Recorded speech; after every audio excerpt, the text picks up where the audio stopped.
وہ شراب تو پیتا ہوگا؟ نہیں، ناجی نے جواب دیا، شراب، عورت، ناچ گانے اور تفریح سے وہ اتنی ہی نفرت کرتا ہے جتنی ہر مسلمان خنزیر سے کرتا ہے۔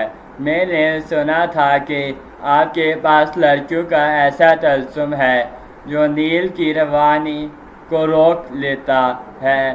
زکوئی نے کہا، کیا وہ طلسم بیکار ہو گیا ہے؟ میں نے ابھی آزمایا نہیں۔ ناجی نے کہا، یہ کام تم کر سکتی ہو۔ میں صلاح الدین ایوبی کی عادتوں کے متعلق تمہیں بہت کچھ بتاؤں گا۔ کیا آپ اسے زہر دینا چاہتے ہیں؟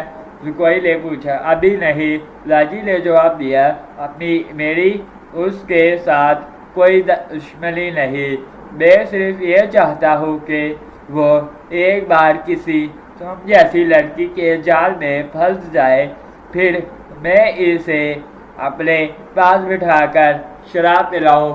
اگر اسے قتل کرنا مقصود ہوتا تو میں یہ کام حشیشین سے نہایت آسانی سے کرا سکتا تھا۔ یعنی آپ اس کے ساتھ دشمنی نہیں، دوستی کرنا چاہتے ہیں؟ زکوئی نے کہا۔ اتنا برحبستہ جملہ سن کر ناجی چند لمحے لڑکی کو دیکھتا رہا۔ وہ اس کی توقع سے زیادہ ذہین تھی۔ ہاں، ناجی نے اس کے ملائم بالوں پر ہاتھ پھیر کہا، میں اس کے ساتھ دوستی کرنا چاہتا ہوں، ایسی دوستی کہ وہ میرے ہم نوالہ اور ہم پیالہ بن جائے۔ آگے میں جانتا ہوں کہ مجھے اس سے کیا کام لینا ہے۔ ناجی نے کہا اور ذرا سوچ کر بولا، لیکن میں تمہیں یہ بھی بتا دینا ضروری سمجھتا ہوں کہ ایک جادو صلاح الدین ایوبی کے ہاتھ میں بھی ہے۔ اگر تمہارے حسن اور ناز و انداز پر اس کا جادو چل گیا تو میں تمہیں زندہ نہیں رہنے دوں گا۔ اگر تم نے مجھے دھوکہ دیا تو تم ایک دن سے زیادہ زندہ نہیں رہ سکو گی۔ صلاح الدین ایوبی تمہیں موت سے بچا نہیں سکے گا۔ تمہاری زندگی اور موت میرے ہاتھ میں ہی ہے، تم مجھے دھوکہ نہیں دے سکو گی۔ اسی لیے میں نے تمہارے ساتھ کھل کر باتیں کی ہیں، ورنہ میرے رتبے اور حیثیت کا آدمی ایک پیشہ ور لڑکی کے ساتھ پہلی ملاقات میں ہی ایسی باتیں کبھی نہ کرتا۔ یہ آپ کو آنے والا وقت بتائے گا کہ کون کس کو دھوکہ دیتا ہے۔ زکوئی نے کہا، مجھے یہ بتائیں کہ صلاح الدین ایوبی تک میری رسائی کس طرح ہوگی؟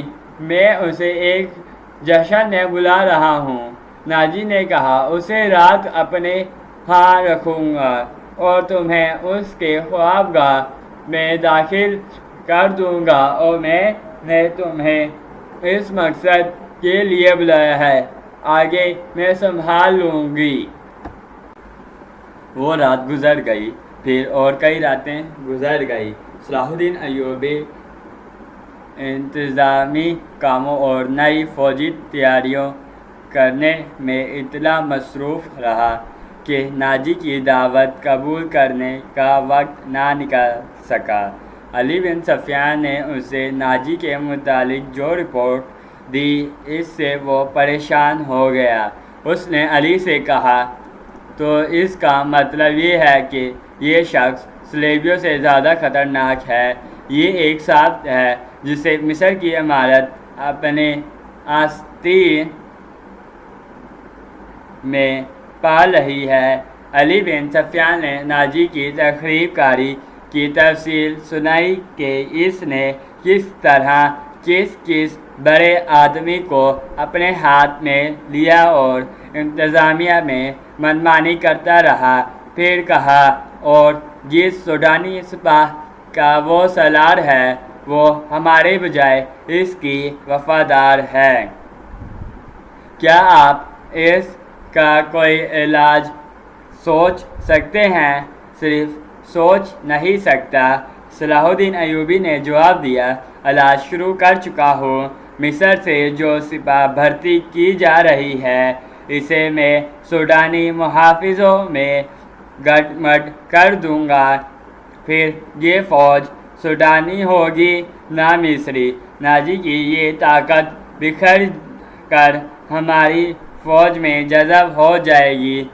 ناجی کو میں اس کے صحیح ٹھکانے پر لے آؤں گا، اور میں یہ بھی وثوق سے کہہ سکتا ہوں کہ اس نے صلیبیوں کے ساتھ بھی گٹھ جوڑ کر رکھا ہے۔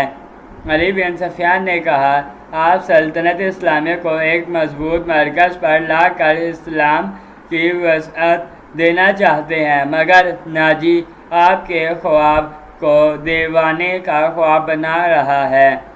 تم اس سلسلے میں کیا کر رہے ہو یہ مجھ پر چھوڑ دیں۔